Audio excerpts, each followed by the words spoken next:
Hello everyone, ఇలాంటి videos ముందుగా కావాలి అనుకుంటే వెంటనే మా ఛానల్ని సబ్స్క్రైబ్ చేసుకోండి. అప్కమింగ్ రివ్యూలోకి వెళ్ళిపోదాం.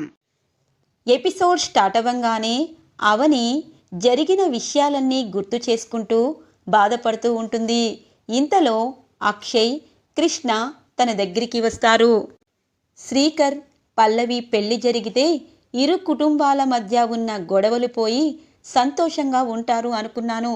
కానీ ఇలా జరుగుతుందని అస్సలు ఊహించుకోలేదు. మామయ్య గారు హార్ట్ పేషెంట్. అలాంటి మామయ్య గారి ముందు ఇలాంటి గొడవలు జరుగుతూ ఉంటే మామయ్య గారి ఆరోగ్యం ఏమవుతుందో అని బాధ వేస్తుంది. అలాగే శ్రీకర్, శ్రేయ ఎక్కడ ఉన్నారో తెలియటం లేదు. పెళ్లి ఆగిపోవడంతో పల్లవితో పాటు తన ఫ్యామిలీ అంతా బాధపడుతున్నారు అని చెప్పి బాధపడుతూ చెప్తూ ఉంటుంది అవని. ఇదంతా దూరం నుండి వింటున్న కమల్ ఆలోచిస్తూ ఉంటాడు. ఈ సమస్యకి పరిష్కారం అని చెప్పి ఇక కళ్యాణ మండపం దగ్గరికి వస్తారు కమల్. కళ్యాణ మండపంలో ఉన్న తాళిబొట్టుని చేత్తో తీసుకొని కరెక్ట్గా అక్కడే కూర్చొని బాధపడుతున్న పల్లవిని పైకి లేపి తన మెడలో 3 ముళ్ళు వేసేస్తారు కమల్. ఇదంతా చూస్తున్న ఇరువురు ఫ్యామిలీలు ఒక్కసారిగా షాక్ అవుతారు. ఒరేయ్ కమల్, ఏం చేస్తున్నావురా అని అరిచేలోపు ఇంతలో అవని, అక్షయ్, కృష్ణ కళ్యాణ మండపం లోపలికి వస్తారు. కన్నయ్య అని అరుస్తుంది అవని. వదినా, ఇప్పుడున్న ఈ సమస్యకి పరిష్కారం ఏంటి అని ఆలోచించాను. అందుకే పల్లవి మెడలో 3 ముళ్ళు వేశాను. ఇప్పుడు పల్లవి నా భార్య. ఇక్కడున్న సమస్య పరిష్కారం అయిపోయింది అని అంటారు కన్నయ్య అమాయకంగా నటిస్తూ. ఓయ్ మూర్ఖుడా, నా మెడలో తాలిబొట్టు ఎందుకు కట్టావు అని చెప్పి పల్లవి గట్టిగా అరుస్తూ కోపంగా అరుస్తూ ఉంటుంది. ఇక ఇరువురు ఫ్యామిలీలు అలాగే చూస్తూ ఉండిపోతారు. నీకు ఎంత ధైర్యంరా నా కూతురు మెడలో తాలిబొట్టు కడతావా? మీ అన్న ఎవరినో ప్రేమించి దాన్ని తీసుకొని వెళ్ళిపోతే నువ్వు తాలిబొట్టు కట్టాలని ఇక్కడున్న ఫ్యామిలీ అంతా నిర్ణయానికి వచ్చినట్టున్నారు. అందుకే నువ్వు ఫస్ట్ నుండి పల్లవిని ట్రాప్లో వేసుకోవాలని చూస్తున్నావు. పసుపు ఫంక్షన్, ఫొటోసు ఇవన్నీ గుర్తు చేసుకుంటే నువ్వు నిజంగా ప్లాన్ వేశావు అని అంటారు పల్లవి వాళ్ళ నాన్నగారు. ఓ మావా, అరవద్దు, ఎక్కడి దాకో ఆలోచించద్దు. అవన్నీ నాకు తెలీదు. ఇక్కడ మీ ఫ్యామిలీ మా ఫ్యామిలీ బాధపడకూడదు. ఇదిగో ఇలా ఏడవకూడదని చెప్పి తన మెడలో 3 ముళ్ళు వేశాను. ఇక మా అన్నయ్య తనని పెళ్లి చేసుకోడని అర్థమైపోయింది. తను ప్రేమించిన అమ్మాయిని తీసుకుని వెళ్ళిపోయాడో లేకపోతే ఎలా ఉన్నాడో తెలీదు. ఒకవేళ మా అన్నయ్య ఇక్కడికి వచ్చినా ఈ పల్లవిని పెళ్లి చేసుకోడు. అందుకే నేను పెళ్లి చేసుకున్నాను. తప్పేంటి? పెళ్లి మండపంలో కూతురికి పెళ్లి ఆగిపోయిందని ఇంటికి వెళ్ళిపోతే ఇలా జరిగేది కాదు. అందుకే ఇలా చేశాను. వదినా, నన్ను కొట్టు, తిట్టు, ఏదైనా చెయ్యి. ఈ సమస్య పరిష్కారం అయిపోయింది. తన కూతుర్ని మన ఇంటి కోడలిగా పంపిస్తే సరే, లేకపోతే తీసుకుని వెళ్ళని అని అంటారు కన్నయ్య. ఇక ఇటువైపు అక్షయ్ వాళ్ళ అమ్మా నాన్న, ఒరే ఎంత పని చేశావురా? ఒక ఆడపిల్లకి ఇష్టం లేకుండా తాలిబొట్టుని ఎలా కడతావు అనగానే చాలేండి, మీరందరూ కలిసి నాటకాలు ఆడి మరీ నీ కొడుకుని ప్రేమించిన అమ్మాయితో పంపించి వీడితో నా కూతురు మెడలో 3 ముళ్ళు వేయిస్తారా? ఈ పెళ్ళి జరగదు అని చెప్పి ఇక పల్లవి వాళ్ళ నాన్నగారు పల్లవి దగ్గరికి వచ్చి తాళిని ముట్టుకోబోతూ ఉంటే వాళ్ళమ్మంటుంది, ఆగండి, తప్పో ఒప్పో మన అమ్మాయి పెళ్ళి జరిగిపోయింది. పెళ్ళైన 10 నిమిషాలకే తనని తాలిబొట్టు తీసేసి తనని మీ వెంట తీసుకుని వస్తారా? తప్పు అని అంటారు పల్లవి వాళ్ళ అమ్మగారు. అవును బావగారు, మీ కోపంలో అర్థముంది. ఏ కూతురు పెళ్ళైనా పీటలపై ఆగిపోతే ఎంత కోపం వస్తుందో, ఎంత బాధ వస్తుందో ఒక ఆడపిల్ల కన్న తండ్రిగా నాకు తెలుసు. శ్రీకరికి పల్లవి అంటే ఇష్టం లేకపోయినా తనని బ్రతిమిలాడైనా పెళ్లి చేసేవాళ్ళం. కానీ శ్రీకర్ మనసులో శ్రేయ అనే అమ్మాయి ఉంది కాబట్టి తను ఇక్కడికి వచ్చినా పల్లవిని పెళ్లి చేసుకోలేడు. అది మా అందరికీ తెలుసని మీరు అంటున్నారు.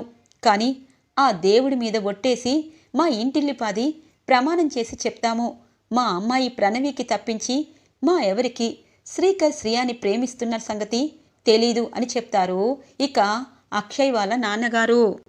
ఇది ఇలా ఉండగా హాస్పిటల్లో శ్రేయాకి మెలకువ రావడంతో ఇక శ్రేయ వాళ్ళ నాన్నగారు పశ్చాత్తాపంతో పాపం శ్రీకర్ చేతులు పట్టుకొని, బాబు, నిన్ను నేను చాలా తప్పుగా అర్థం చేసుకున్నాను.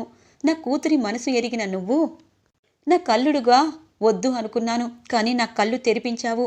ఖచ్చితంగా మా అమ్మాయికి నీకిచ్చి పెళ్లి చేస్తాను. అక్కడ నీకున్న ప్రాబ్లమ్స్ అన్నీ సాల్వ్ చేస్తాను.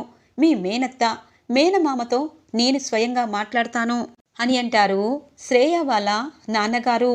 ఇక శ్రేయ హ్యాపీగా నవ్వుతూ ఉంటుంది. డాడీ, నీకు శ్రీకర్ గురించి తెలీదు. శ్రీకర్ చాలా మంచివాడు.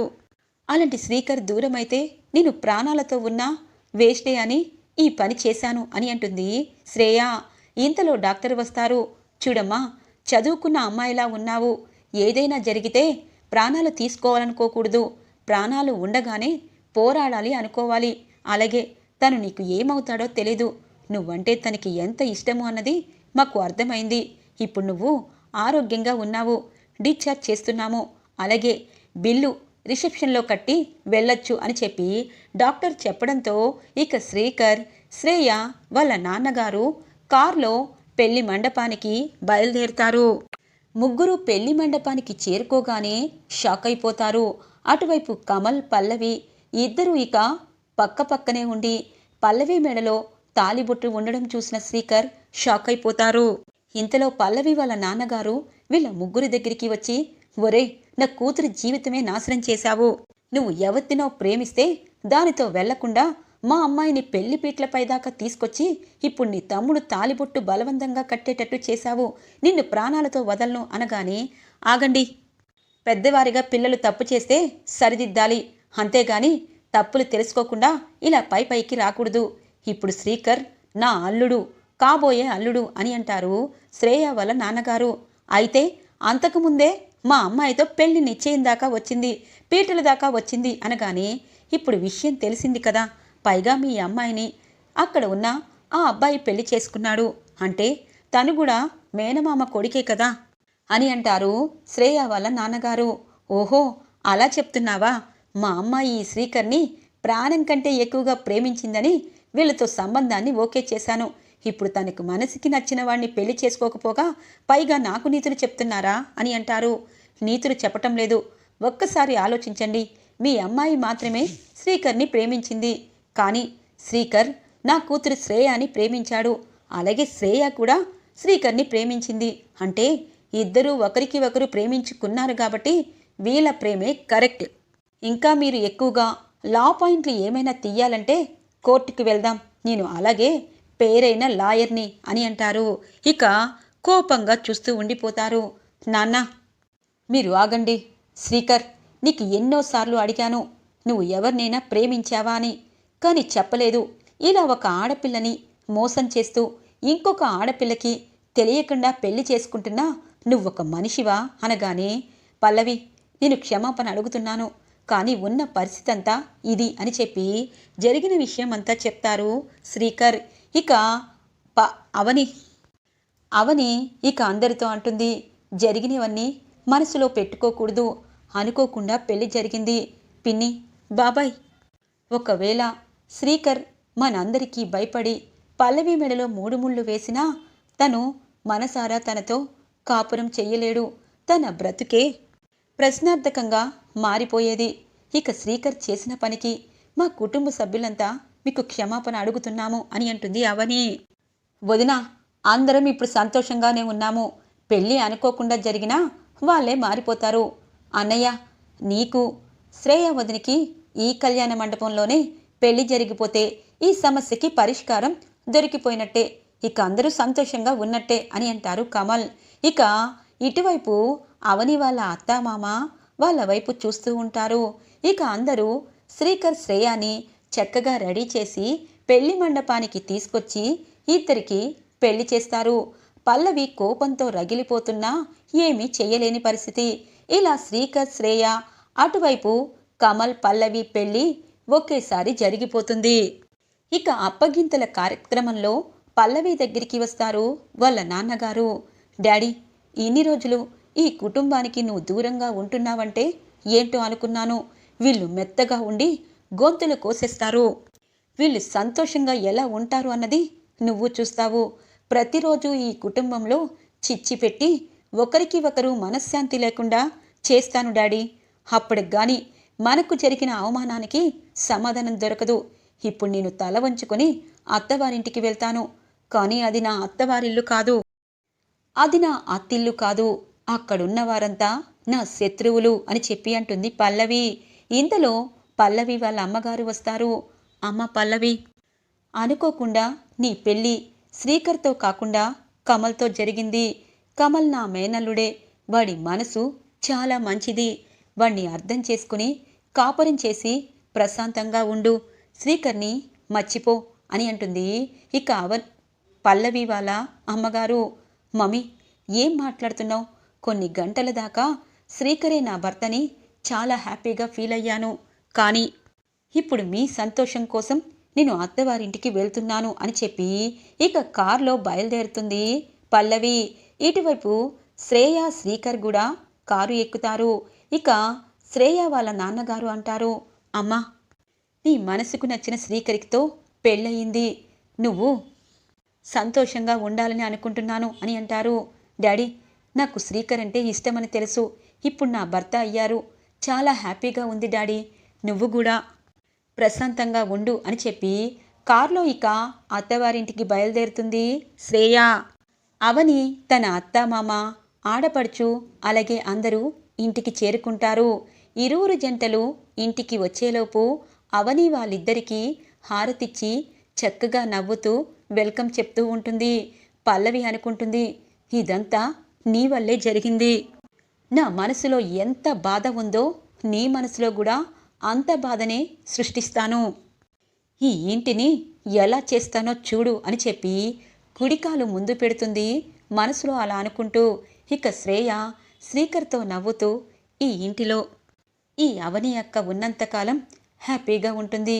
నేను కూడా అవని అక్కలాగే ఈ ఇంట్లో మంచి పేరు తెచ్చుకోవాలి అని చెప్పి మనసులో ప్రశాంతంగా అడుగు పెడుతుంది అత్తవారింట్లో శ్రేయ. కన్నయ్య, పల్లవిని నీ రూంలోకి తీసుకువెళ్ళు అని అంటుంది. ఇటువైపు శ్రీకర్, శ్రేయాని నీ రూంలోకి తీసుకువెళ్ళు. కోమలి, ప్రణవి ఇటు రండి అని అంటుంది. ఏంటొదినా అనగానే, నువ్వు ఒకరి రూంలో నువ్వు ఇంకొకరి రూంలో ఉండాలి అనగానే, ఎందుకొదినా అనగానే, కొత్తగా పెళ్ళయింది కాబట్టి వాళ్ళకి తోడుగా ఇంకొకరు ఉండాలని అంటూ ఉంటారు. అందుకే అలా చెప్పాను. కోమలి, నువ్వు ఎవరి రూంలోకి వెళ్తావు అనగానే, పల్లవి రూంలోకి వెళ్తాలే అని చెప్పి పల్లవి వాళ్ళ రూమ్కి వెళ్తుంది. ఇటువైపు ప్రణవి, నేను శ్రేయ వదిన రూమ్కి వెళ్తాను అని చెప్పి హ్యాపీగా వెళ్తూ ఉంటుంది. పాపం ప్రణతికి శ్రేయ అంటే చాలా ఇష్టం. పెళ్ళి అనుకున్నప్పటి నుండి తను చాలా బాధపడింది. ఇప్పుడు తన ముఖంలో ఆ బాధ పోయి సంతోషంగా ఉంది అని చెప్పి అనుకుంటుంది అవని. ఇక అక్షయ్ని పిలిచి ఇటువైపు కృష్ణని అంటుంది. కృష్ణ, ఈరోజు ఫస్ట్ నైట్ ఏర్పాట్లు కూడా జరుగుతాయి. నువ్వు నాకు తోడుగా ఉండాలి అనగానే, ఏమే ఇదంతా నా వల్ల కాదు, నేను వెళ్తాను. అర్జెంటుగా నాకు ఫోన్ వచ్చింది, ఆపరేషన్ పడింది. ఇదిగో మీ మరుదులిద్దరూ పెళ్ళిళ్ళు అయిపోయాయి. సమస్య మాత్రం చాలా వరకు క్లియర్ అయింది. కానీ ఇప్పటి నుండి జాగ్రత్తగా ఉండు అని చెప్పి కృష్ణ ఇక అక్కడి నుండి వెళ్ళిపోతుంది. ఇక కృష్ణకి బాయ్ చెప్పి అక్షయ్ వైపు తిరుగుతుంది. ఏంటండి ఇంకా ఇలాగే ఉన్నారేంటి? అక్కడ మీ తమ్ముళ్ళు మరదళ్ళు అదిగో పెళ్లి చేసుకుని ఇంటికి వచ్చారు. పెద్దవారిగా మనం వాళ్ళకి అన్ని ఏర్పాట్లు చెయ్యాలి. చూడండి, అత్తయ్య, మామయ్య, అమ్మమ్మగారు అందరూ దిగులుగా ఉన్నారు అని చెప్పి అంటుంది. ఇంతలో వినోద్ వచ్చి, అవని అక్క, ఏం చెయ్యాలి చెప్పు. నువ్వు ఏదో ఒకటి దేవుణ్ణి తలుచుకున్నావు కాబట్టి ఈ సమస్య సాల్వ్ అయిపోయింది అని అంటారు వినోద్. సరే, మీరిద్దరూ ఆ రూమ్కి కావలసిన డెకరేషన్ అంతా పూర్తి చేసి పళ్ళు పూలు అన్నీ తీసుకురావాలి అని అంటుంది అవని. సరే అవని అని అంటారు అక్షయ్. ఇంతలో అత్తగారికి మామగారికి కాఫీ తీసుకుని వచ్చి అమ్మమ్మగారికి మజ్జిగ కలుపుకొని వచ్చి, అత్తయ్య, మామయ్య, జరిగిన విషయాలన్నీ గుర్తు చేసుకుని బాధపడకూడదు, అంతా మన మంచికే అనుకోవాలి. పిన్ని బాబాయ్ వాళ్ళు ఒక వారం రోజులు బాధపడతారు. తరువాత తన మేనమామ ఇంటికే తన కూతుర్ని పంపించారు కాబట్టి పిన్ని ఆల్రెడీ సంతోషంగా ఉంది. కానీ బాబాయ్కే కోపం ఉంటుంది కదా, ఆ కోపంలో అర్థం కూడా ఉంది కదా. ఒక ఆడపిల్ల జీవితం పెళ్లి పీటలపైనే ఆగిపోతుందని బాధపడ్డారు. ఇప్పుడు కన్నయ్యని పెళ్లి చేసుకున్నా ఫస్ట్ కోపంగా ఉన్నా తర్వాత అత్తవారింటికి పంపించారు కదత్తయ్య, ఇంకా ఎందుకు బాధపడతారు అని అంటుంది అవని. అమ్మ అవని, చేయని తప్పుకి కొంతమంది నీలాపనిందలు పడుతూ అంటారు. నీకు కూడా అలాగే నీలాపనింద పడింది. కానీ అవన్నీ పక్కన పెట్టి ఈ ఇంటి కోసం అని అంటుంది వాళ్ళ అత్తగారు. అత్తయ్య, ఈ ఇల్లు నా ఇల్లు కాదా? ఈ ఇంట్లో వారు మన ఇంట్లో వారు కాదా? కానీ కన్నయ్య ఒక్కొక్కసారి ఏదో కామెడీ చేసినా ఇప్పుడు మాత్రం ఈ సమస్యకి పరిష్కారం చూపించాడు. నిజంగా పల్లవి మెడలో తన తాలిబొట్టు ఎందుకు కట్టాడో నాకు తెలీదు. కానీ పల్లవికి మాత్రం కమలంటే కోపముంది. కొన్ని రోజులు పల్లవి ఏదేదో మాట్లాడుతుంది. ఖచ్చితంగా కోపంగా ఉంటుంది. ఆ కోపాన్ని మనం తట్టుకోవాలి. నన్ను ఒకవేళ పల్లవి ఏమైనా అన్నా మీరు కోప్పడద్దు అని అంటుంది. ఇక వాళ్ళ అత్తగారు అవని దగ్గరికి వస్తుంది. నీలాంటి కోడలు ఎంతమందికి ఉంటుందమ్మా? ఉన్న కష్టాలు పడుతూ ఇక తరువాత ఏమైనా మాటలంటే బాధపడద్దని చెప్తున్నావు. నిజంగా నువ్వు అనగానే, అమ్మా మరి అవని అంటే ఏంటనుకున్నావు అని అంటారు అక్షయ్. మా అమ్మ అంటే బంగారు కొండ అని అంటుంది ఆరాధ్య. ఇక పల్లవి కమల్ ఇటువైపు శ్రీకర్ శ్రేయ మొదటి రాత్రి ఏర్పాట్లన్నీ పూర్తి చేస్తారు. ఇరు జంటలని ఎవరి రూమ్కి వాళ్ళని పంపిస్తారు చాలా సంతోషంగా. ఈరోజు ఎపిసోడ్ ఇలా ఇంట్రెస్టింగ్గా ఎండ్ అవుతుంది ఫ్రెండ్స్. రాబోయే ఎపిసోడ్స్ కోసం మా ఛానల్ని సబ్స్క్రైబ్ చేసుకోండి. Thanks for watching friends.